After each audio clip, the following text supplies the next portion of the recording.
का मेहरी के गुलाम। अच्छा सारा फूटा नींद झड़ जाई जब हमरा से पड़ी काम।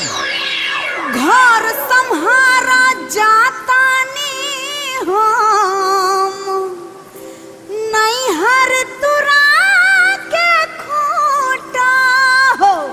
के कर कमाई धरबू हवा अरे बान्ही के अपन मुठा। तोहर कमाई ना चाहिए।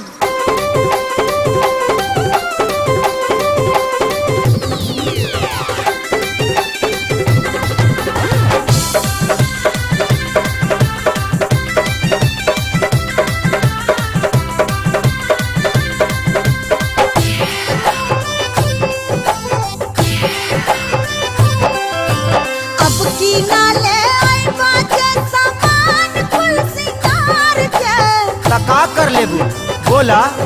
अरे अब की ना ले आई बाजे सामान कुल सिंगार के। हम आग लगा के फूंक दे हम तोहरा जैसन भतार के। आग लगा के फूंक दे हम तोहरा जैसन भतार के। आग लगा के फूंक दे हम।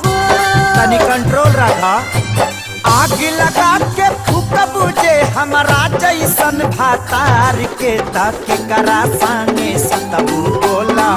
तोमरी पसार के करा संगे सुतबू बोला। तोमरी पसार के करा संगे सुतबू बोला।